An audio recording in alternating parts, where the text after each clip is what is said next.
Berlatar pada tahun 2034, zaman ketika teknologi virtual reality atau lebih dikenal dengan VR mengalami peningkatan yang sangat pesat, para pemain atau player di sana tidak lagi menggunakan Oculus atau Apple Vision Pro sebagai media, melainkan teknologi canggih bernama Nanocortex atau Nanex yang memungkinkan para pemain melakukan kontrol hanya melalui pikirannya saja. Disinilah letak kegilaan yang sesungguhnya.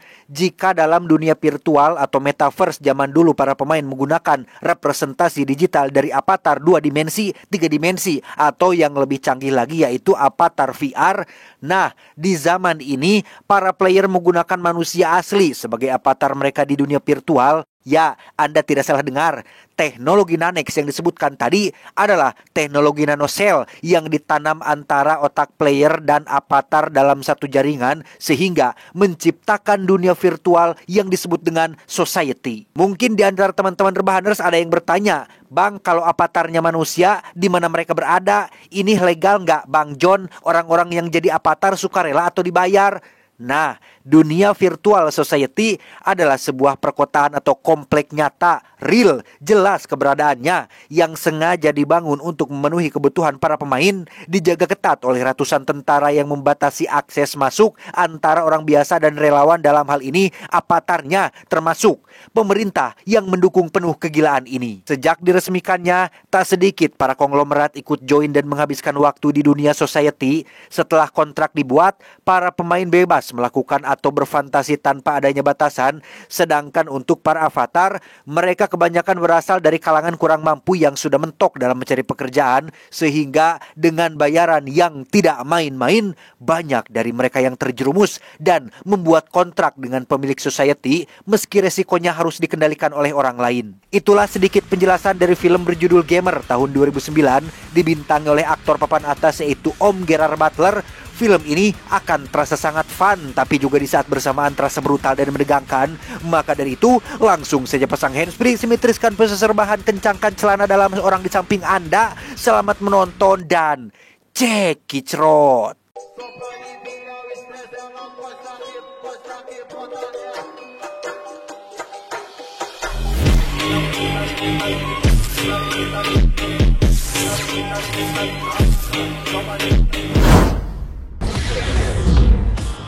A live World Link Tonight exclusive. 3, 2, 1. Cerita diawali dengan kita yang akan diperkenalkan dengan seorang jenius muda kaya raya sekaligus revolusioner bernama Ken Castle atau pemilik perusahaan society itu sendiri. Ini babangusnya.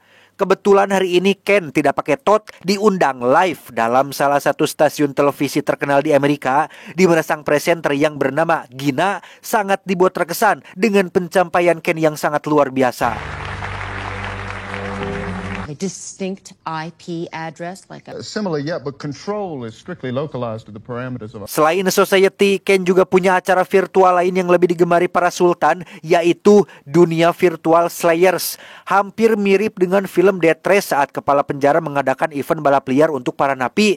Nah, di dalam Slayers game ini, jenis permainan yang digunakan adalah FPS atau first person shooter seperti PUBG, Counter-Strike, Point Blank, dan sejenisnya, sehingga menambah kesan adrenalin bagi para pemain.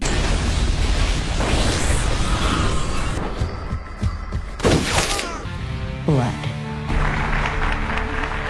Jika relawan society ditujukan untuk kaum menengah ke bawah alias kaum mendang-mending, Slayers hanya ditujukan bagi para napi penjara yang sudah divonis hukuman mati dengan iming-iming kebebasan dan dicabut dari segala jenis tuntutan. You get set free. That's not a bad goddamn deal. And has any of these men or women actually survived? Meski sampai detik ini belum ada satupun peserta yang berhasil menyelesaikan permainan Slayers, namun 9 bulan sejak diresmikan, tak sedikit napi yang mencoba peruntungan dan memilih saling bunuh di medan perang. Terdengar tidak manusiawi memang game Slayer ini, tapi meski begitu, perusahaan Ken 100% mendapat dukungan penuh dari pemerintah. Sponsored by Slayers.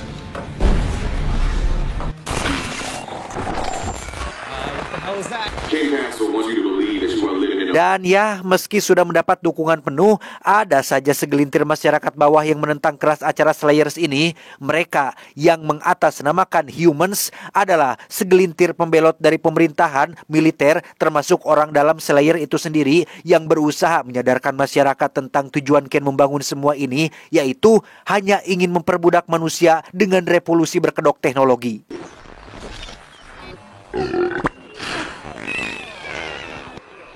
We're on it. They'll be off the air momentarily. Dan kisah akan berfokus pada seorang mantan sersan bernama Tillman, atau para gamer lebih mengenalnya dengan julukan Cable.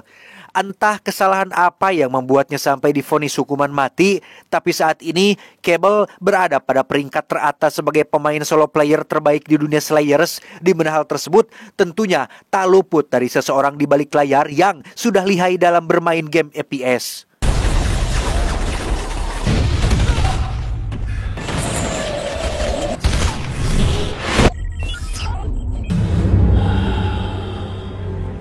Selesai bertempur, para pemain tidak lagi dibawa ke penjara, melainkan sebuah tempat karantina khusus yang dijaga ketat oleh ratusan anggota militer.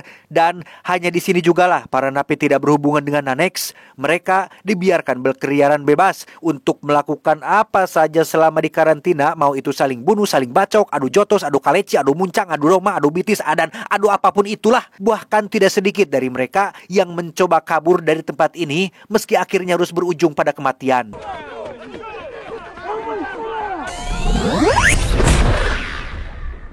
Berbeda dengan tahanan lain yang nampak gerengseng saat jam istirahat, Cable memilih untuk memisahkan diri dan tetap fokus pada tujuannya untuk bebas. Dengan fakta bahwa dirinya sudah menyelesaikan 27 pertempuran tanpa pernah kalah, kini Cable hanya butuh 3 game lagi untuk bisa mendapatkan kebebasan agar bisa segera berkumpul dengan keluarganya. 27 battles, to go. 我这边看10 games， 我给人家 brain shot， man， 给我可是 sitting and looking up。 Saat sedang melamun di kamar itulah, Cable tiba-tiba didatangi oleh sosok misterius dari balik lubang ventilasi yang melemparkan foto anak dan istrinya. Ia menjelaskan jika dirinya bisa membantu Cable keluar hidup-hidup dari tempat ini tanpa harus melakukan pertempuran. Tapi sebelum itu, seorang asing meminta sampel darah Cable yang entah untuk apa tujuannya. Why would anyone want my name? You don't even know what's going on. Dia bernama Angie, seorang janda anak satu yang merupakan mantan istri Cable. Setelah bercerai pasca kasus yang menimpa suaminya, kini Angie terpaksa bekerja di society dan harus hidup di bawah kendali orang yang sudah membayarnya. Disinilah sisi menyedihkan dari dunia society ini, karena secara pikiran Angie sadar betul dengan semua yang dia lakukan, bahkan hatinya menolak untuk melakukannya. Tetapi secara tindakan Angie sama sekali tidak punya kuasa untuk mengendalikannya. Hi. Seperti yang sudah dijelaskan di awal, para player yang bermain di society bukanlah berasal dari kalangan menengah ke bawah. Mereka, para konglomerat ini, rela membayar mahal demi bisa meluapkan semua fantasi gilanya. Bahkan ada di antaranya yang dengan sengaja melakukan self-injury atau menyakiti diri sendiri tanpa memikirkan moralitas dan rasa sakit yang dirasakan oleh avatarnya.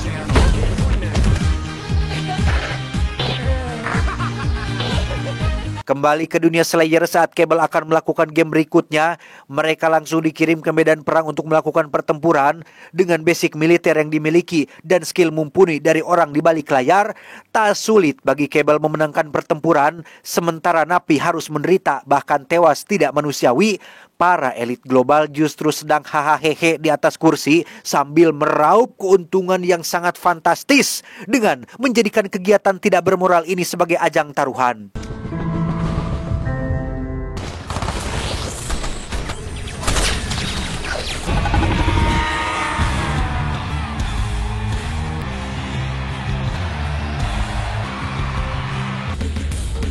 Dan inilah Simon, tidak pakai tok, sosok penting di balik layar yang selama ini memainkan Cable. Selain seorang pro player yang sudah lama berkecimpung di dunia pergamingan, Simon adalah satu dari segelintir anak konglomerat yang beruntung bisa menjadi bagian dari Slayers. Bahkan berkat modal yang diberikan sang bapak, ia bisa membeli berbagai item senjata premium untuk kebutuhan Cable. Let's go. Upgrades, come on.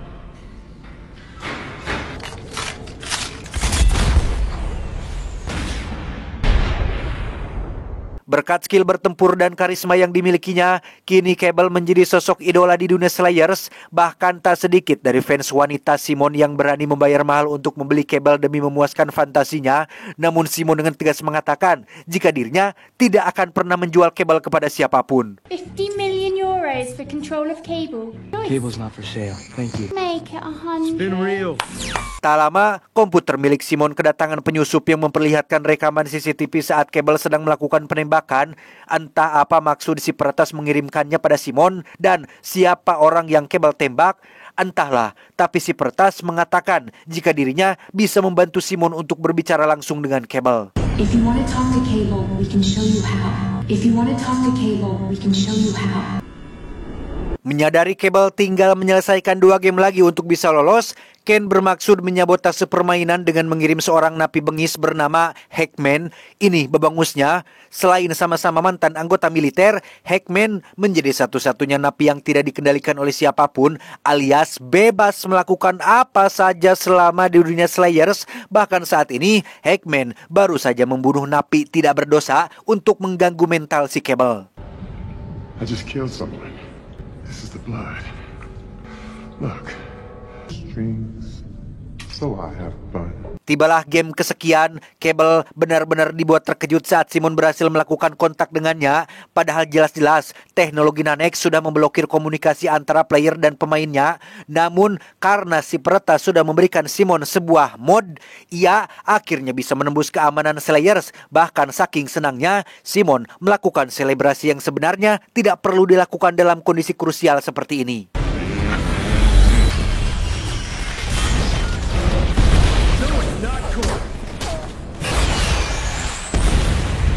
Berkat skill brutal yang dimiliki, Cable mampu mendominasi pertempuran dengan cukup mudah. Namun, hal tak terduga terjadi saat Hackman diam-diam berhasil menikam kepalanya dari belakang. Meski ia juga ahli dalam perkelahi, hal itu menjadi percuma karena Simon hanya mahir dalam tembak-tembakan saja. Yang alhasil, Cable harus pasrah saat Hackman akan menembaknya. Tetapi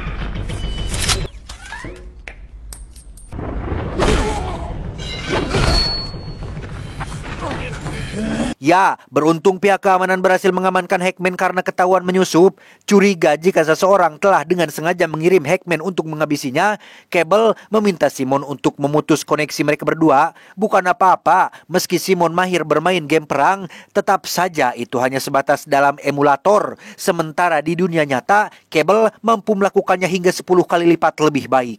What are you talking about? Turn me loose, kid.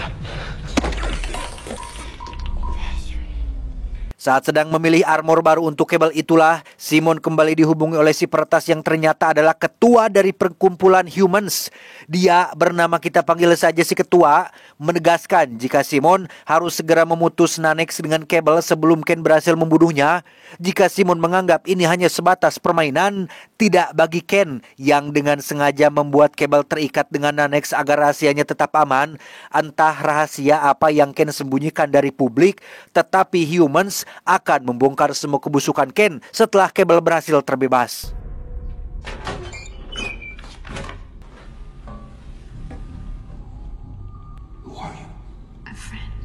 Tak lama, Cable kembali didatangi oleh sosok misterius yang ternyata masih satu komplotan dengan Humans, di mana si ketua sengaja mengirimnya untuk memberitahu jika Simon bersedia memutus koneksi Nanex mereka. Dia juga menjelaskan bahwa Humans akan membantu Cable kabur dari karantina ini.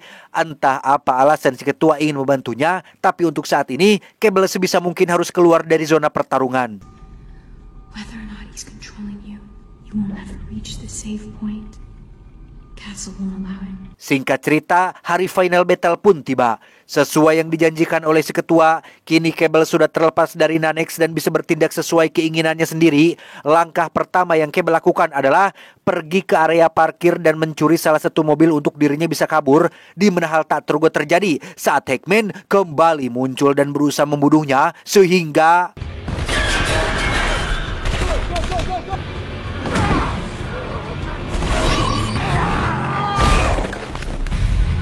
Setelah berhasil keluar dari zona Slayers, Cable langsung menembak jatuh drone yang selama ini menjadi mata bagi Simon dan Ken. Mengetahui Cable sedang berusaha kabur, Ken yang takut rahasianya akan terbongkar pun langsung mengerahkan semua tentara untuk melakukan pengejaran dan menyusur semua sudut yang menjadi kemungkinan arah Cable melarikan diri.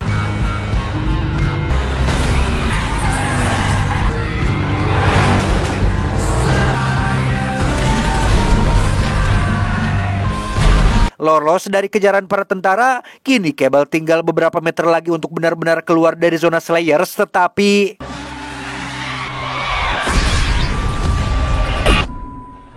entah bagaimana nasib Cable selanjutnya, acara streaming pun tiba-tiba berhenti disusul dengan berita dari pihak Slayers yang menyatakan jika Cable telah didiskualifikasi gara-gara aksi nekatnya. Nina yang melihat berita itu pun segera mengajak si asisten mencari keberadaan istri dan anaknya untuk diamankan sebelum Ken lebih dulu menemukannya. 4 years ago has been removed from Slayers. Tillman left a wife on the outside, right? Tillman, yeah. Find her. Disinilah Cable sekarang, selamat dari ledakan dan sedang menunggu jemputan di sebuah lokasi yang sudah si ketua beri sebelumnya. Tak lama, datang sosok misterius bermotor yang tak lain adalah orang suruhan si ketua, sekaligus orang yang sering mendatangi Cable saat di karantina. Dia bernama, kita panggil saja Yuli, yang langsung membawa Cable pergi dari sana.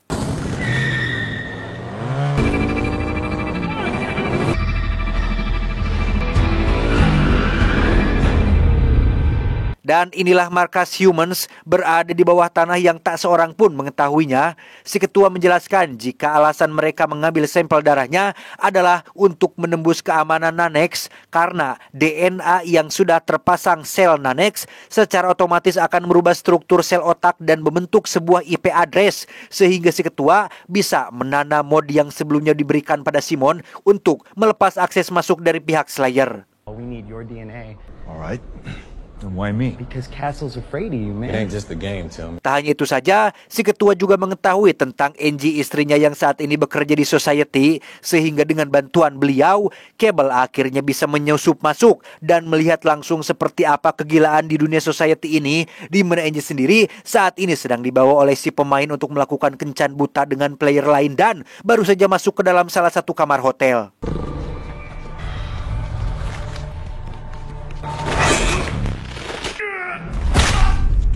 Dan ya, beruntung Cable datang tepat waktu dan berhasil menyelamatkannya. Namun karena Angie sedang dalam koneksi Nanex, ia sama sekali tidak bisa berbuat apa-apa saat Cable akan membawanya ke markas Humans. Sehingga tak ada pilihan lain, Cable harus membawanya secara paksa. Tetapi The program. Hijack. ya, muncullah Hickman yang ternyata masih hidup dan berhasil membawa Angie bersamanya. Namun saat akan keluar dari dalam lift, tiba-tiba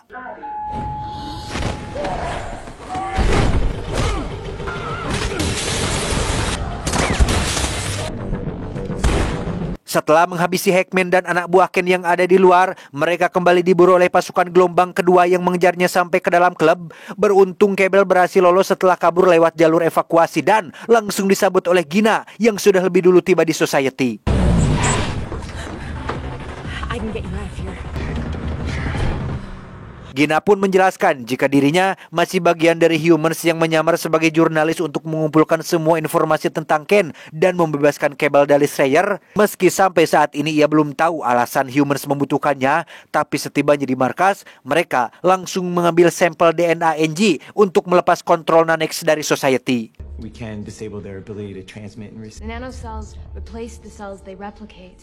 We're gonna have to keep her sedated until we can kill the link. Tak lama, si ketua mengajak Cable bicara empat mata tentang alasan Humans menyelamatkannya.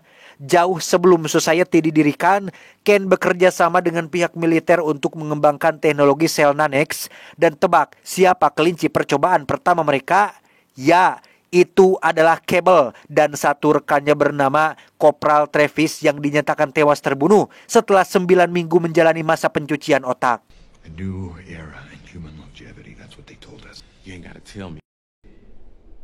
I want you to show me. Karena Cable tidak ingat dirinya pernah menjadi kelinci percobaan, si ketua pun memanfaatkan Nanex yang sudah tertanam untuk melihat kembali ingatan yang Ken sembunyikan di dalam otak Cable itu sendiri.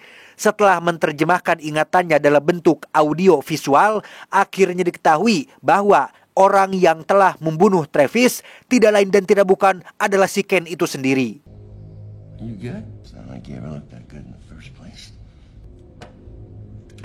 What's the gun for, John? What's happening? Faktanya, tanpa sepengetahuan siapapun, Ken berhasil mengembangkan Nanex dan melakukan sinkronisasi pertamanya dengan Cable. Tak ingin membagi keuntungan dengan pihak militer, ia memutuskan untuk melenyapkan semua bukti penelitian termasuk membunuh Travis dan menjadikan Cable sebagai kambing hitamnya. Castle made him do it. It was a test. Setelah ingatannya kembali pulih, Cable dihampiri oleh Angie yang juga sudah siuman. Saat ditanya tentang putri mereka, Angie menjelaskan bahwa sejak berpisah, pihak pengadilan mengambil hak asuh atas keduanya dengan alasan keamanan dan mengirim anaknya ke panti asuhan. Namun setelah dilakukan pelacakan, diketahuilah jika saat ini putri mereka sedang bersama Ken di kediamannya. He'll come to us. Dengan cepat Cable pergi ke sana dan menemukan sang putri sudah terkurung di balik ruangan kaca anti peluru, disusul dengan kemunculan Ken yang ternyata berhasil menemukan markas humans dan langsung mengirim pasukan untuk menghabisi mereka semua. Muak dengan semua kekacauan ini, Cable langsung nyerenteng menghabisi para penjaga dan inilah yang terjadi.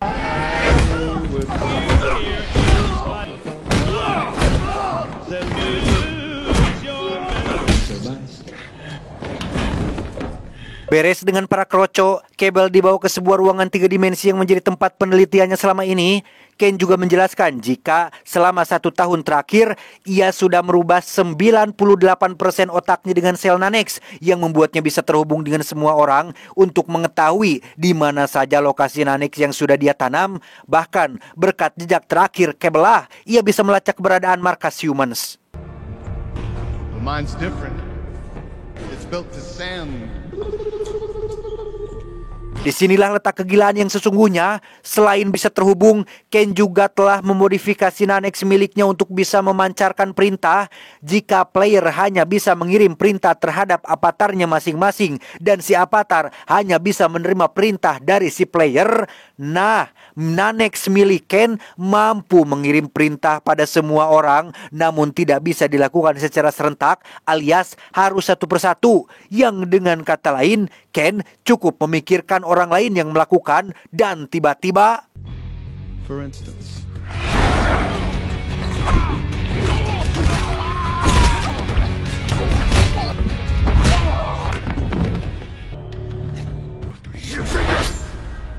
ya ternyata selama penyergapan di markas humans, ia menyuruh anak buahnya untuk memodifikasi mod milik Cable yang membuatnya bisa kembali dikontrol oleh Castle. Namun bedanya, koneksi yang terjadi saat ini bersifat 2 arah, alias Cable masih bisa mengendalikan 50% dari kesadarannya, sementara di luar, Gina dan 1 rekannya berhasil selamat saat penyergapan tadi. Yang tanpa Ken sadari, Gina telah meretas keamanan society dan menyiarkan kejadian ini secara live agar semua orang tahu jika Ken tidak sebaik yang mereka semua pikirkan.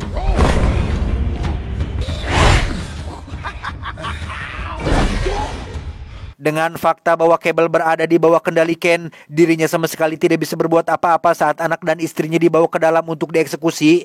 Persis seperti saat Cable membunuh Travis beberapa tahun silam, kini Ken akan mengulangi peristiwa itu dengan menyuruh Cable untuk menghabisi keluarganya sendiri. Tetapi Is this bad? I'm really bad.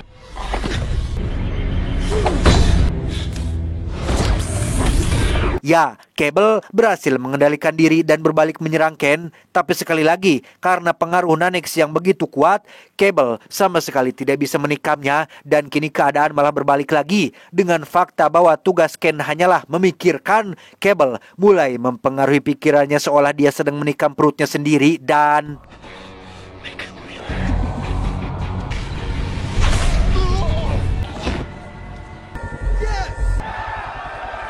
Ken akhirnya tewas setelah Cable menikamnya tepat di bagian jantung. Sementara untuk para ilmuwan, ia meminta mereka mematikan Nanex agar semua orang bisa bebas.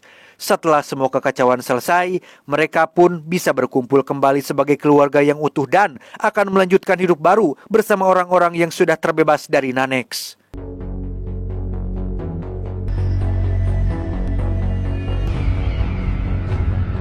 Tamat ending yang cukup memviarkan.